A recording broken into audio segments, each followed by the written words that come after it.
दोस्तों, Haryana agriculture university Hisar में किसान मेले का आज पहला दिन है भाई। खरीफ सीजन 2026 का किसान मेला है। तो यहाँ पर पूरे मेले के अंदर आपको घुमाकर वो चीज़ें दिखाऊंगा जो किसान के काम आ सकती हैं, जो आपको देखनी चाहिए।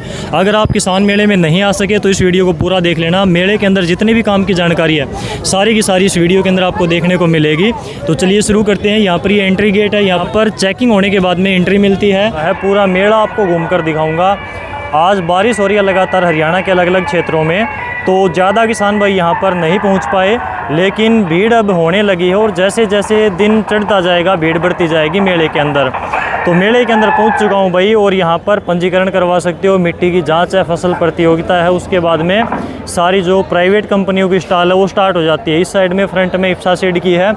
तो इस प्रकार से मेले के अंदर घूमकर आपको वो चीज़ें, वो जानकारी आप तक पहुंचाऊंगा जो चीज़ें मेले के अंदर आपको काम आ सकती हैं। वो सारी चीज़ें आपको मेले के अंदर घूमकर दिखाऊंगा। तो ये थोड़ी सी लंबी वीडियो होगी, लेकिन मेले की एक एक डिटेल आपको दिखाने की कोशिश करते हैं भाई। तो चलिए यहाँ से स्टार्ट करते हैं। इस साइड में ये पूरी लाइन है, इसमें आगे पशुओं से संबंधित विभाग जो है लाला लाजपत राय यूनिवर्सिटी लुवास की, उनकी स्टॉल है। तो सारी यहाँ पर हम घूमकर देखेंगे तो एक एक जानकारी हमें पता चलेगी।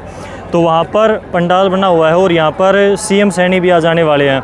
तो ये भाई पूरे का पूरा वहाँ पर आपको सबसे पहले पंजीकरण करवाना है एंट्री लेने के बाद में, और इसके बाद में यहाँ पर ये प्राइवेट कंपनियों की स्टॉल भाई स्टार्ट हो जाती है। इससे आगे कुछ और लाइनें हैं और लास्ट वाली जो रो है उसके वहाँ पर भाई जो एचयू हिसार यूनिवर्सिटी की कृषि वैज्ञानिकों की टीम भी आपको वहाँ पर मिलेगी, और वहाँ पर यूनिवर्सिटी की सरकारी स्टॉल आपको देखने को मिलेंगी। तो वहाँ से कॉटन की, मक्का की, पैडी की, मूंग की, ये जो आगे खरीफ का सीजन आने वाला है उनकी स्टॉल आपको देखने को मिलेगी, और इनकी जानकारी भी वहाँ पर थोड़ी सी हम लेने की कोशिश करेंगे। तो यहाँ पर तो प्राइवेट कंपनियों की स्टॉल हैं। ये क्रिस्टल क्रॉप साइंस की है भाई, और इसके बाद में हम आगे जाएंगे तो सुपर सीड वालों की है, और लास्ट वाली रो मैंने आपको बताया वो यूनिवर्सिटी की है। तो सबसे पहले हम स्टार्ट करेंगे उसी साइड से, और ये पंडाल है भाई यहाँ पर। इस साइड में यहाँ पर सांस्कृतिक कार्यक्रम वगैरह चलते रहेंगे। कृषि वैज्ञानिकों के यहाँ पर जो है भाषण वगैरह भी होंगे। तो फसलों की अलग अलग जानकारी भी दी जाती है जो कि हर एक बार होती है। और ये यहाँ पर लगा हुआ भाई, ये देखिए कृषि मेला खरीफ 23-24 मार्च 2026, चौधरी चरण सिंह हरियाणा कृषि विश्वविद्यालय हिसार। तो ये सुपर सीड कंपनी की स्टॉल है, प्राइवेट कंपनी की, और ये अपने हिसार की कंपनी है भाई। और काफ़ी अच्छे सीड जो हैं इस कंपनी ने भी दिए हैं। बाकी KR 64 का सीड अब की बार आपको कब मिलना स्टार्ट होगा उसकी भी थोड़ी सी कंफर्मेशन हम यहाँ से लेंगे। बाकी जो यूनिवर्सिटी की स्टॉल है वो यहाँ से स्टार्ट होती हैं भाई, इस रो से। सबसे पहले यहाँ पर लगी हुई है गेहूं एवं जौ विभाग की स्टॉल है, उसके बाद में मस्टर्ड वाली है, सरसों की। इसके बाद में अलग अलग स्टॉल यहाँ पर यूनिवर्सिटी की तरफ से लगाई गई हैं। तो थोड़ी सी एक बार आपको मोटा मोटी जानकारी यहाँ से देते हैं और दिखा देते हैं भाई। तो ये आप देख सकते हो व्हीट एंड बार्ली सेक्शन है भाई, और यहाँ पर अलग अलग वैरायटियाँ गेहूं की इन्होंने लगा रखी हैं। जो फिलहाल यूनिवर्सिटी के अंदर खड़ी हैं उनके सैंपल दिखा रखे हैं। WH1402 ये लेटेस्ट वैरायटियों में है चेयू की। बालियों का साइज़ लंबा है, और जैसे जैसे इसकी बालियाँ सूखती जाएंगी इसका इस प्रकार से लाल रंग होता जाएगा। ये इसकी खास पहचान है। सबसे कम पानी में तैयार होने वाली वैरायटी है यूनिवर्सिटी की। उसके बाद में WH1270 ये भी हाई यील्ड वाली वैरायटी है भाई, यूनिवर्सिटी की तरफ से निकाली गई थी। और 1270 के पास में है भाई 1329, ये लेटेस्ट वैरायटियों में आएगी भाई, अभी रिलीज नहीं हुई है, इसके ऊपर काम चल रहा है। तो ये वैरायटी आपको मिलने वाली है अगले साल में या उससे अगले साल, वो देखने वाली बात होगी। और 1309 का सैंपल यहाँ पर रख रखा है भाई, ये देखिए। तो डॉक्टर साहब ये जो वैरायटी है 1309 किस प्रकार की मिट्टी के लिए स्टेबल रहेगी, क्या खासियतें रहेंगी इसकी? ये 1309 किस्म है। इसको हमने बावड़ में रेतीली ज़मीन में भी लगा के देखा है, करनाल में जो अच्छी मिट्टी है काली मिट्टी उसमें भी लगा के देखा है।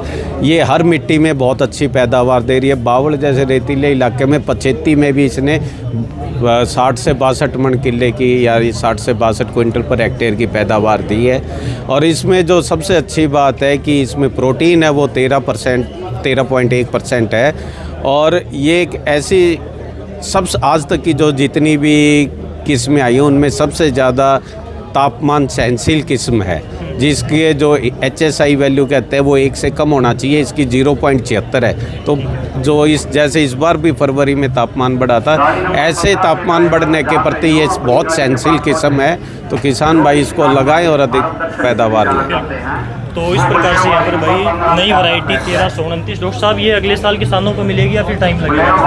हाँ, उम्मीद कर सकते हैं कि अगले साल नहीं तो उससे अगले साल पक्का मिल जाएगी। ये समय पे बिजाई के लिए बड़ी एक नई किस्म आई है जिसकी अच्छी पैदावार है। इस साल ये हमने कुछ फार्मरों के खेत पे लगा रखी है, जैसे उनका रिजल्ट आएगा उसके बेस पे हम आगे निकाल लेंगे। ठीक है, तो इसके भाई फार्मर के वहाँ पर फील्ड में ट्रायल लगे हुए हैं, उसका जैसे ही कोई रिस्पॉन्स आएगा, रिजल्ट आएगा, उसके हिसाब से इसको वैरायटी को रिलीज़ किया जाएगा, निकाल दिया जाएगा और आप तक ये पहुँच जाएगी। यहाँ पर सरसों की वैरायटियाँ हैं आरएच 725, इसके बाद में 1424, इसके बाद में 1975 और ये है भाई अचेयू हिसार की पहली हाइब्रिड सरसों वैरायटी 2101। ये वैरायटी हाइब्रिड है और पहली हाइब्रिड है अचेयू की यूनिवर्सिटी से और अब की बार किसानों को इसका बीज भी दिया गया है, कुछ ट्रायल भी इसके लगे हैं, तो कैसा रिस्पॉन्स रहेगा देखते हैं। बाकी आरएच 1975 अब की बार किसानों के बीच में काफ़ी ट्रेंडिंग में है और बढ़िया पैदावार भी अब की बार इसकी निकलने की उम्मीद है और इस वैरायटी से काफ़ी उम्मीदें हैं भाई किसानों को, क्योंकि इसकी जो फलियाँ हैं, इसकी फलियों की जितनी लंबाई है, किसी भी वैरायटी की इतनी लंबाई के साथ में फलियाँ नहीं आज तक, ये जहाँ तक मैंने देखा है तो इतनी लंबी फलियाँ मिली नहीं है किसी वैरायटी की। सबसे लंबी फलियों वाली वैरायटी है और देखते ही इसको पहचाना जा सकता है कि ये वैरायटी 1975 है। बाकी देखने वाली बात इसमें ये है कि इसमें फुटाव बहुत ज़्यादा है, फलियाँ लंबी है, दानों की संख्या बहुत ज़्यादा है इसके अंदर, तो प्रोडक्शन की पूरी उम्मीद है। बाकी थोड़ा सा डॉक्टर साहब से फीडबैक लेते हैं। तो यहाँ पर कृषि वैज्ञानिक डॉक्टर राम अवतार जी हैं। सर नमस्कार। नमस्कार। आरएच 1975 का बहुत ही अच्छा रिस्पांस जो है देखने में आ रहा है। जितने भी खेत लगे हुए हैं, जितने भी किसानों से हमने बात की है, तो सारे बहुत बढ़िया परफॉर्मेंस इसकी बता रहे हैं और इसके करेक्टर देख ही रहे हैं कि फलियां जो हैं सबसे लंबी हैं। इस जितनी लंबी फलियां किसी की नहीं हैं, शाखाएं सबसे ज़्यादा हैं, दानों की संख्या भी सबसे ज़्यादा है। ये करेक्टर होते हैं जो वैरायटी को अधिक उपज देने में जो मददगार होते हैं। इसके बाद में भाई अचेयू हिसार की जई की वैरायटियाँ भी काफ़ी चर्चा में रहती हैं और इनकी काफ़ी बढ़िया वैरायटी आती हैं जई की भी। तो ये जई की कुछ वैरायटियाँ हैं जो कि लेटेस्ट हैं और इसके बाद में बरसीन की वैरायटियाँ हैं और ये है भाई 607 नंबर जई की वैरायटी। तो इस प्रकार से अगली स्टॉल की तरफ अगर हम जाते हैं तो इस सीज़न की जो खरीफ सीजन की फसल है बाजरा के यहाँ पर अलग अलग वैरायटियाँ दिखाई गई हैं। 299 नंबर है, 299, 311 नंबर है, 272 नंबर है, 234 नंबर है और ये है 67 नंबर। 67 नंबर अपने आप में काफ़ी किसान भाई लगाते हैं और ये वैरायटी किसी परिचय की मोहताज नहीं है। इस वैरायटी ने अच्छा प्रोडक्शन भी दिया है और बहुत बढ़िया इसका चपाती के अंदर भी अच्छे रुझान है। तो चलिए एक बार थोड़ा सा डॉक्टर साहब से चर्चा करते हैं। सर अचेयू की तरफ से ज़्यादा से ज़्यादा पैदावार वाली वैरायटी कौन सी है बाजरा की और खाने में सबसे बढ़िया कौन सी है और कोई नई वैरायटी भी आई है क्या? ये सबसे बढ़िया वैरायटी जो आप यहाँ देख रहे हो ये HHB 299 है। ये इसको हम बोलते हैं बायो फोर्टिफाइड वैरायटी। इसके अंदर लो तत्व और जो भी किस्में हैं उनसे 1/3 ज़्यादा है। पैदावार क्षमता भी इसकी 50 मन तक है। थोड़ा हाँ प्रति एकड़ बढ़ता भी आदमी की जितनी हाइट है तो आराम से इसकी ना कटाई हो जाती है और हरा रहता है हार्वेस्टिंग तक। सबसे अच्छी आज के दिन ये हाइब्रिड है बाजरा की, 75 से 80 दिन में पक जाती है और जो प्राइवेट वाले जो 90 से 95 दिन में पकते हैं उसके मुकाबले की है, लेकिन उससे कम बढ़ती है। उसमें तो पहले से नीचे कटाई करोगे फिर चुटाई करोगे, इसमें खड़ी चुटाई हो जाती है। स्टे ग्रीन है, गिरता नहीं है, अच्छा तना है, यानी कि प्रोडक्शन में भी बढ़िया और खाने में भी बढ़िया। खाने में भी बढ़िया है। इसकी तो बहुत ज़्यादा डिमांड है। ये कम से कम 10-12 लाख हेक्टेयर एरिया में हमारी यूनिवर्सिटी मिल जाए। मेले के बाद में मिल जाएगा? मेले में हम इसलिए नहीं देते क्योंकि जून में लगाओगे तो वहाँ फार्मर के ना जो भी ले जाएगा थैली उसमें सुरसड़ी पड़ जाने के चांस है। तो मई के बाद कभी भी ले लो हमारे बीज अवेलेबल। जी डॉक्टर साहब बहुत धन्यवाद। Thank you. तो यहाँ पर बाजरा की ये वैरायटी है अचेयू की तरफ से 299 नंबर वैरायटी है। खाने में भी ये फोर्टिफाइड वैरायटी है, प्रोडक्शन में बहुत बढ़िया वैरायटी है। तो ये वैरायटी आप ट्राई कर सकते हो बाजरा की भाई। अगली स्टॉल के ऊपर आते हैं हम। कॉटन के बारे में यहाँ पर जानकारी आपको मिलेगी। यहाँ पर आप देख सकते हो इनके बारे में। अगर आप मेले में आते हैं तो ये चीज़ें आप ज़रूर लेकर जाइए। यूनिवर्सिटी की तरफ से आपको फ्री ऑफ कॉस्ट मिलती हैं और बहुत सारी अच्छी जानकारियाँ हर एक फसल के बारे में मिलती हैं। तो ये चीज़ आपको यहाँ पर लेकर जानी चाहिए। तो यहाँ पर डॉक्टर साहब है सर, बीटी कॉटन का रकबा लगातार घटता जा रहा है। हाँ। कारण है कहीं ना कहीं गुलाबी सुंडी, पहली वाइट फ्लाई थी, अब गुलाबी सुंडी ने बुरा हाल कर दिया। बिल्कुल। तो क्या वजह है कि कॉटन की जो फसल है, कॉटन का जो किसान है वो पिछड़ता जा रहा है? देखो जी, सबसे पहले जो आपने गुलाबी सुंडी की बात करी, देखो बदलते मौसम का प्रकोप तो हर फसल पे आ रहा है, ठीक है। इसी तरह कपास पे भी आ रहा है। अब जैसे आपने इनकी बात करी, एक हमने ये पैम्पलेट बनाया है, ये बुआई से लेकर चुगाई तक सारी जानकारी है इसमें, ठीक है। उसके बाद में जैसे गुलाबी सुंडी बहुत ज़्यादा आती है, तो इसमें सिर्फ गुलाबी सुंडी की हर एक जानकारी हमने डाली है। एक एक कैसे उसकी उचित रोकथाम करनी है, बनछटियों को हमने कैसे प्रबंधन करना है बनछटियों का, तो सभी जानकारी हमने उसमें दी गई। फिर इससे अलग क्या है कि अब जैसे कि मार्केट में दुनिया भर की वैरायटियाँ उपलब्ध हैं, ठीक है, असली भी है, नकली भी, काफ़ी शिकायतें भी आई हमें। तो हमारा उद्देश्य ये रहता है कि उनमें से जो बेस्ट है, ठीक है, जो हमने खुद अपने ट्रायल में टेस्ट करके देखी, किसान केवल वही ले, तो उसके लिए हमने ये लिस्ट तैयार की। आप इसकी लिस्ट की आप फोटो लें। बिल्कुल। मार्केट जो में थोड़े जितने दिन भी पहले सोशल मीडिया पर भी एक पोस्ट बार बार घूम रही थी कि 90 में से कुछ वैरायटियाँ सेलेक्ट करी हैं, वो क्या था? देखिए जी, जो हमने टेस्ट करी है वो ये 46 है, ठीक है, जिनकी हमने पैदावार सारी जांची, बीमारी, अलग अलग मापदंड जितने भी थे हमने चेक करे, उसमें हमने इन 46 वैरायटियों का अच्छा पाया।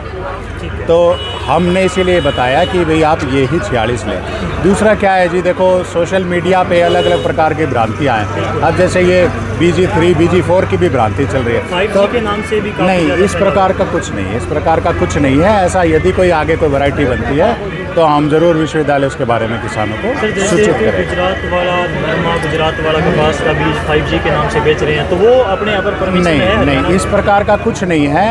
बहुत पहले PAU ने एक वैरायटी बनाई थी, उसको उन्होंने कुछ मेरे ख्याल से BT5 नाम से कुछ इस तरीके से बनाया था, बट वो BG नहीं है, वो बोल गार्ड वाली बात नहीं है कि भी BG3, BG4, वो जस्ट एक वैरायटी का नाम था, वो अलग चीज़ है। और दूसरा क्या है, जैसे कि आप कह रहे हैं गुजरात वाले ये वो, तो हर फसल क्या है, हर राज्य के जो पर्यावरण है उसके हिसाब से होती है। यदि हरियाणा का किसान साउथ की या फिर गुजरात की या राजस्थान की फसलों को फॉलो करेगा तो वो यहाँ की मिट्टी अलग है, यहाँ की जलवायु अलग है, राजस्थान की अलग है, तो अलग अलग वहाँ की जो क्षेत्रीय कृषि अनुसंधान संस्थान है, क्षेत्रीय जो विश्वविद्यालय है, वो जो वैरायटी बनाते हैं वो उन्हें वही करना चाहिए। अब जो हरियाणा के लिए हैं वो हमने ये सारी की सारी टेस्ट करके बताई गई है कि आप हरियाणा में इससे बाहर ना जाए।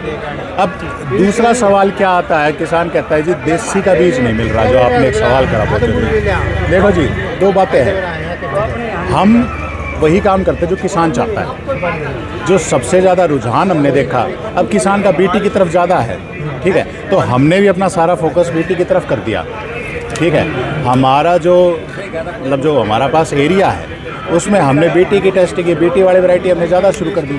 अब जैसे देसी का रुझान ज़्यादा बढ़ रहा है तो हम फिर देसी के भी बीज बनाने की तरफ ज़्यादा जाएंगे। दूसरा हम क्या, जैसे HH1 है, HH1 ये क्या है, ये देसी का हाइब्रिड है, इसकी हम प्रॉपर ट्रेनिंग देते हैं किसान को, किसान खुद भी इसको बना सकता है। अब जैसे सिरसा में भी एक किसान है राजा राम, उन्होंने ट्रेनिंग ली, अब वो खुद भी अपने बनाते हैं और सेल करते हैं। अच्छा, देसी में भी ये हाइब्रिड बीज है? ये देसी का हाइब्रिड बीज है, ठीक है, ठीक है। अपनी यूनिवर्सिटी की तरफ बना से सकता है क्रॉसिंग करके, अच्छा, ट्रेनिंग लेके।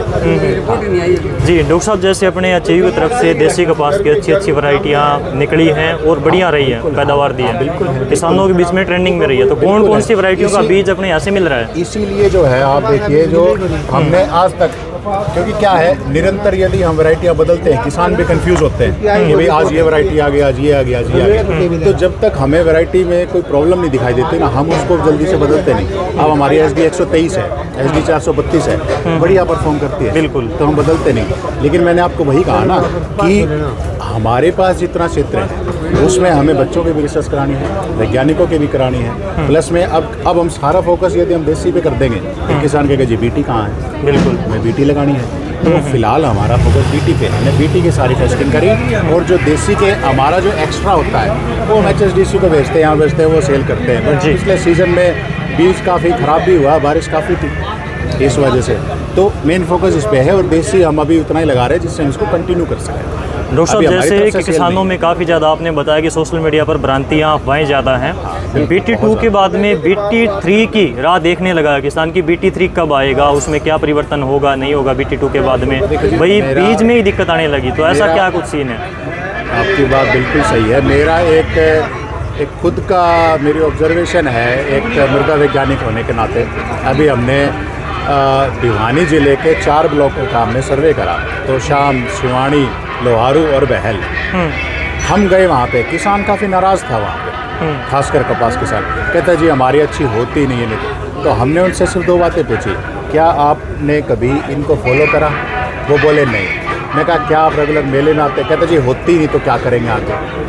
तो एक तो जो ये गैप है ना, ये सबसे पहले दूर कर। फिर आप जब हम वहाँ से उनके सैंपल लेके आए तो उनमें ना तो ऑर्गेनिक कार्बन पाया गया, ना नाइट्रोजन, ना फास्फोरस, ना पोटास। कपास कहाँ से होगी? और इस जांच की जानकारी किसान को है नहीं। हम रेगुलर कहते हैं कि जी आप मिट्टी की जांच करवाइए, आपको रेगुलर करानी चाहिए, लेकिन नहीं कराए तो कम से कम, ज़्यादा नहीं तो कम से कम 5 साल में तो कराई लो।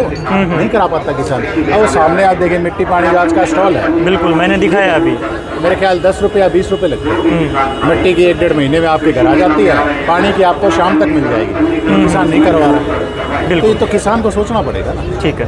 तो बात जी। नहीं।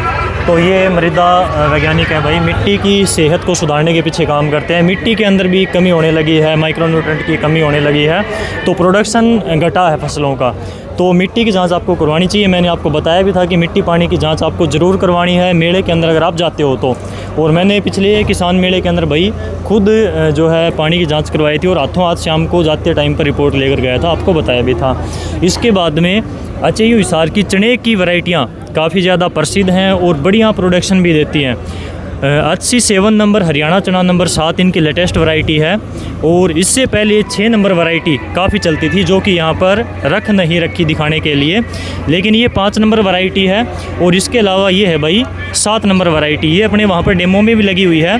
तो इसके ऊपर ये देखो कितनी अच्छी टाट लगी हुई है, कितनी अच्छी इसके ऊपर फ्रूटिंग है, बहुत बढ़िया। और इस वैरायटी का फुटाव बहुत ज़्यादा है, अपने वहाँ पर लगी हुई है, मैंने आपको दिखाया, बहुत तगड़ा फुटाव इसका। और ये यहाँ पर सैंपल रख रखे हैं। तो अगर आपको चना ट्राई करना है तो 7 नंबर आप ज़रूर करके देखिए, लेटेस्ट वैरायटी है। इसके बाद में यहाँ पर धान की बिजाई का आगे टाइम आएगा खरीफ का, तो यहाँ पर धान की स्टॉल है, थोड़ा सा इनसे जानकारी लेते हैं। तो डॉक्टर साहब से पूछते हैं थोड़ा सा, सर धान की नर्सरी तैयार करने का क्या कुछ टाइम रहेगा, अब की बार मौसम क्या कहता है और किसानों को किन बातों का ध्यान रखना चाहिए, और लेटेस्ट वैरायटियाँ धान की कौन सी है यहाँ पर? सबसे पहले आप सभी को नमस्कार। मेरा नाम डॉक्टर चरण सिंह यादव है। मैं मृदा वैज्ञानिक हूँ, धान अनुसंधान केंद्र कोड़। तो जैसा कि आपका सवाल है नर्सरी का सही समय, नर्सरी का उत्तम समय, यदि उत्तम समय की हम बात करें तो 1 जून को किसान भाई को नर्सरी लगानी चाहिए और तकरीबन 1 जुलाई को उसको 1 महीने की नर्सरी होने के आसपास या 28 से 30 दिन की नर्सरी लगानी चाहिए ट्रांसप्लांटिंग के लिए। ठीक है। वो सबसे उत्तम समय रहता है। उस समय पे मानसून आ जाती है, हमारी पानी की बचत होती है और हमारी जो 1 महीने नर्सरी होती है वो बहुत ही उत्तम पैदावार देती है। बिल्कुल। दूसरा इसके बाद जैसे कि आपने 2 हमारी नई वैरायटीज़ की बात की है, 2 नई वैरायटीज़ की बात की है, 2 हमारी नई वैरायटी है ये अभी जो CBRC से रिलीज़ है। एक है HKR 49 नंबर, एक है HKB 22 नंबर। HKR 49 नंबर और 22 नंबर दोनों हमारी 120 दिन की वैरायटी हैं। ये यदि हम 30 दिन की पौध लगाते हैं तो तकरीबन 90 दिन में पक्के तैयार हो जाती हैं। HKR 49 नंबर की हमारी यील्ड पोटेंशियल जो है, एवरेज यील्ड है 80 मण प्रति एकड़ और इसकी अधिकतम उत्पादन क्षमता है 90 से 100 मण प्रति एकड़। HKB 22 नंबर हमारी बासमती धान की वैरायटी है और ये हमारी 1509 जो PB 1509 वैरायटी है उसके टक्कर में हमने निकाली है। इसकी हमारी औसत पैदावार 60 से 65 मण है और इसकी अधिकतम पैदावार 70 से 72 मण के आसपास है जी। ये दोनों वैरायटी 120 दिन की है, ये नोट करने वाली बात है। इसमें पानी की बचत है और इन हमारी जो दोनों वैरायटीज़ है इनके अंदर जो बोनेपन की समस्या होती है वो नाम मात्र आती है। बिल्कुल, बोनेपन की जो समस्या है वो नाम मात्र आती है, ये बहुत बड़ी बात है। पिछले सीजन में अगर हमने देखा बोनेपन की शिकायत बहुत ज़्यादा थी धान के अंदर, तो ये बड़ी बात है। बाकी इसका बीज किसानों को कहाँ से मिल सकता है? इसका बीज हमने कुछ प्राइवेट कंपनीज़ को भी दिया है। ये आप किसान भाइयों को 49 नंबर का 2 प्राइवेट कंपनीज़ हैं उनसे ले सकते हो। जो HKB 22 नंबर है हमारी वैरायटी, वो दान अनुसंधान केंद्र कोड़ डॉक्टर राकेश करब हमारे ब्रीडर हैं, वहाँ से भी मिल सकता है आपको।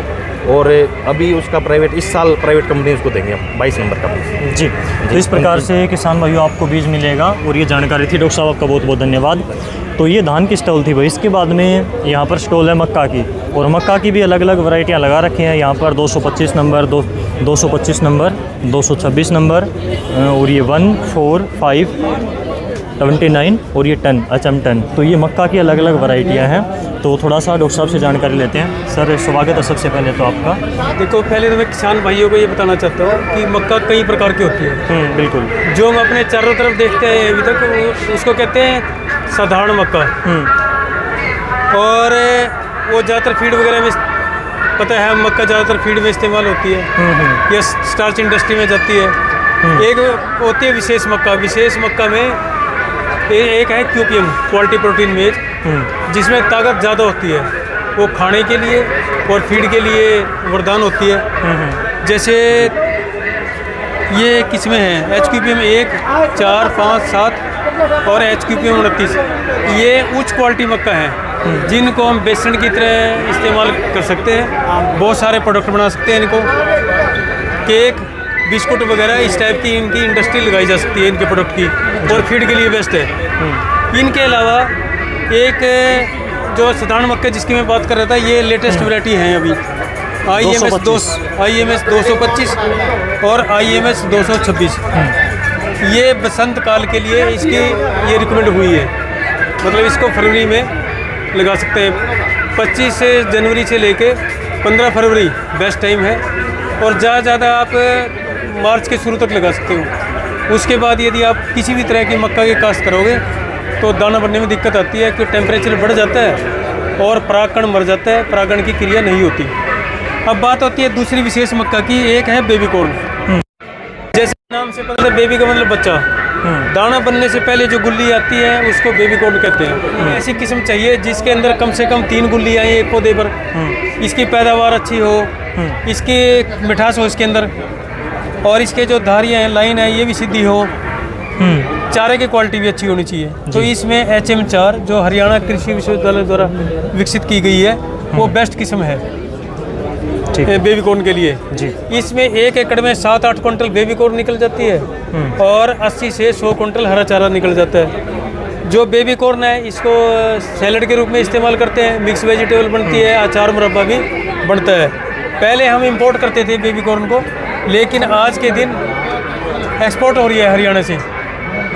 सोनीपत में कुछ प्रोसेसिंग प्लांट लगे हुए हैं जो इसकी एक्सपोर्ट भी कर रहे हैं इसकी। ये है स्वीट कॉर्न। आम जो मक्का है उसमें 3% शुगर कंटेंट की मात्रा होती है। स्वीट कॉर्न में कम से कम 7% चीनी की मात्रा होती है। इसका ऊपर का जो दाने का छिलका है वो बिल्कुल नरम होता है, खाने में स्वादिष्ट होती है ये, और इसकी डिमांड लगातार बढ़ रही है। पहले ये भी इंपोर्ट होती थी, अब आज हम इसको भी एक्सपोर्ट करने की स्थिति में है। 1 एकड़ में लगभग 60 क्विंटल हरी छल्ली निकल जाती है, और 12 से 15 रुपये किलो थोक के रेट रहते हैं। यदि आप मार्केट में लेने जाओगे आपको मिलेगी 40 रुपये किलो, लेकिन जो किसान का बिकता है 12 से 15 रुपये किलो रेट रहता है। 1 एकड़ में 60 क्विंटल हरी छल्ली निकल जाती है, और 80 से 100 क्विंटल हरा चारा निकल जाता है। तो ये भी किसानों के लिए वरदान हो सकती है, और इससे किसान भाई काफ़ी मुनाफा कमा सकते हैं। बिल्कुल, इससे बहुत सारे प्रोडक्ट भी बनते हैं। इसको उबाल के खाते हैं, भून के खाते हैं, इसको दूध निकाल के इसकी आइसक्रीम और कुल्फी भी बनाई जा सकती है। और जैसे पहले शादियों में पालक के साथ पनीर का इस्तेमाल करते थे, क्योंकि पनीर में मिलावट हो रही है, तो पनीर की जगह स्वीट कॉर्न का इस्तेमाल हो रहा है आजकल काफ़ी ज़्यादा जी। तो इस प्रकार से डॉक्टर साहब ने बिल्कुल बारीकी से बताया आपको कि कौन से मक्के की वैरायटियाँ किस प्रकार से हैं, और अलग अलग वैरायटियाँ हैं, अलग अलग इनके यूजेज हैं, और अलग अलग प्रकार से इनकी खेती होती है। डॉक्टर साहब आपका बहुत बहुत धन्यवाद। तो यहाँ पर मक्का के बारे में हमने जाना इस स्टॉल के ऊपर। इसके बाद में यहाँ पर स्टॉल है भाई गन्ना की। तो गन्ना के बारे में थोड़ी सी मोटा मोटी जानकारी और आपको देते हैं। थोड़ा सा यहाँ पर दिखाने की आपको कोशिश करता हूँ कि भाई ये अलग अलग वैरायटियाँ हैं जो कि HAU हिसार की तरफ से मेरे हिसाब से निकाली गई हैं। बाकी डॉक्टर साहब से बात करते हैं। सर स्वागत है। जी जी। थोड़ा सा गन्ना के बारे में बताइए, कौन कौन सी वैरायटियाँ लेटेस्ट कौन सी हैं, हाई प्रोडक्शन वाली वैरायटियाँ कौन सी हैं? जी, अभी हमारी जो पिछले साल रिलीज हुई है 188 COH 188 अर्ली ग्रुप में, और 176 और 179 ये मिडलेट ग्रुप में। ठीक है, जो पिछले साल रिलीज हुई है। ये हमारी 160 है अर्ली की, ये 2019 का रिलीज है। ये जूस के लिए वैरायटी है जी 119। ये हमारी आगे आने वाली वैरायटी है। ये अपकमिंग वैरायटी है जो कि अभी रिलीज नहीं हुई है। तो इसकी क्या खासियत है सर जो आगे आने वाली है? ये जी हाई यील्ड है, और चीनी की मात्रा भी ज़्यादा है। ठीक है, हाई यील्ड आएगी और चीनी की मात्रा इसमें ज़्यादा रहेगी, और आगे आपको ये वैरायटी मिलेगी। फ़िलहाल रिलीज नहीं हुई है। तो ये गन्ना के बारे में थोड़ी सी हमने देखा, जानकारी ली। आगे और स्टॉलें हैं जो कि यूनिवर्सिटी की तरफ से ही यहाँ पर जो अलग अलग औषधीय प्लांट रखे गए हैं, जो कि मैं आपको थोड़ा सा दिखा देता हूँ। यहाँ पर ये देखिए, ये केला 9 नंबर है, और ये स्टीविया, और ब्राह्मी। तो अलग अलग औषधीय प्लांट हैं यहाँ पर, एलोवेरा वगैरह, स्ट्रॉबेरी वगैरह भी है, गन्ना भी है। तो अलग अलग औषधीय प्लांट हैं जो कि ज़्यादा डीप में अगर हम जाएंगे हर एक स्टॉल के ऊपर तो फिर ये वीडियो 2 घंटे की हो जाएगी, फिर बहुत ज़्यादा लंबी हो जाएगी वीडियो। लेकिन आपको मोटा मोटी वो चीज़ें आपको दिखा रहा हूँ जो आपके काम आ सकती है और आपके लिए जानना बेहद ज़रूरी है। तो इस साइड में यहाँ पर अपनी अचेयू हिसार की स्टॉलें थी, जो मेन क्रॉप वाली जो स्टॉल थी वो मैंने आपको दिखाई। इसके बाद में जस्ट इस साइड में ये वाली जो रो है, यहाँ पर कृषि उपकरण, मशीनरी वगैरह और यहाँ पर पेस्टिसाइड वगैरह की स्टॉलें हैं जो कि प्राइवेट कंपनियों की तरफ से हैं। तो मेरे हिसाब से इनके बारे में ज़्यादा आपको दिखाने की आवश्यकता नहीं रहेगी, क्योंकि प्राइवेट कंपनी वाले जो भी यहाँ पर एम्प्लॉय हैं, तो वही बात है भाई कि एक प्रकार से मार्केटिंग ही होती है हर एक चीज़ की। तो मार्केटिंग वाली चीज़ों में सारी चीज़ों की सच्चाई नहीं आती निकल कर, इसलिए ये चीज़ें मैं बस आपको खाली दिखा रहा हूँ। यहाँ पर है भाई ये गुच्छे वाली सरसों, वो आपको दिखा देता हूँ। ये देखिए इस बाइक के जस्ट पीछे गुच्छे वाली सरसों हैं, इसके ऊपर फलियाँ होती हैं। तो एक ये है भाई, ये देखने में काफ़ी अच्छी लगती हैं, अट्रैक्ट करती हैं फार्मर को, लेकिन प्रोडक्शन इतना ज़्यादा नहीं आता इनका। बाकी इस साइड में और स्टॉलें भी जो हैं यूनिवर्सिटी की तरफ से रह जाती हैं। तो थोड़ा सा मैं आपको इस साइड में और दिखाता हूँ भाई। तो पीछे मैंने आपको दिखाया औषधीय फसलों की थी, इसके बाद में यहाँ पर थोड़ा सा सब्जियों वाली स्टॉलें हैं। कृषि यंत्र जो ट्रैक्टर के पीछे अटैचमेंट लगती हैं वो यहाँ पर लगाई गई है। पिछले मेले के अंदर भी कृषि यंत्रों की यहीं पर थी एक, और अब की बार भी है। बाकी अब की बार मौसम ने बहुत काम ख़राब किया भाई, ये देखो बिल्कुल माटी का गारा हो रखा है। तो बहुत ज़्यादा मौसम ने भी सिस्टम अब की बार जो है मैनेजमेंट को ख़राब कर रखा है। तो यहाँ पर इस लाइन के अंदर भी भाई काफ़ी प्राइवेट कंपनियों की दुकान है, और इस लाइन के अंदर और इस लाइन के अंदर 3 लाइनें बचती हैं। वीडियो लंबी हो रही है, लेकिन यहाँ पर इन रो के अंदर कोई अच्छी जानकारी होगी तो वहाँ पर कैमरा ओपन करके आपको दिखाऊंगा। ये गुडविल की स्टॉल है, और यहाँ पर एक छोटा सा कृषि यंत्र जो आपने अक्सर रील वगैरह के अंदर देखा होगा। तो ये देखिए, इससे आप अलग अलग क्रॉप की सोइंग कर सकते हो। फिलहाल यहाँ पर मक्का के बीज गिर रहे हैं और आप देख सकते हो कितनी बारीकी से और जो है परफेक्ट तरीके से यहाँ पर ये बिजाई। तो सर इससे अलग अलग फसलें भी लगा सकते हैं या फिर मक्का? इससे कुछ भी फसल लगा सकते हैं आप जी, ज्वार है, मक्का है, बाजरा है, कुछ भी लगा सकते हो। और ये बहुत सिंपल है, जैसे कोई बाग है, सफेदा का बाग लगा रहा है, उसके बीज डालने के लिए है, हैंडल से वो कहता है जहाँ पे ट्रैक्टर नहीं पहुँचता वहाँ पर ये कामयाब हो जाती है। कई बार कोटल लगाते हैं, कोटल में निशान डाल के कोटल लगा सकते हैं, मूँग लगा सकते हैं, मूँगफली लगा सकते हैं, जवार बाजरा कुछ भी लगा सकते हैं। ये यहाँ पे जैसे भी चाल बदलनी है, यहाँ पे गिरारी है, इसकी गिरारी चेंज कर लेना, या गिरारी चेंज करने के हिसाब से चाल करें, जितनी दूरी तय करनी है उतनी दूरी तय कर सकती है। ये यानी कि कम ज़्यादा डिस्टेंस कर सकते हैं, कर सकते हैं। गुडविल का बहुत तगड़ा प्रोडक्ट है जी। इस मशीन का क्या कुछ रेट है? इस मशीन का रेट 4500 रुपये है जी। 4500 रुपये जी।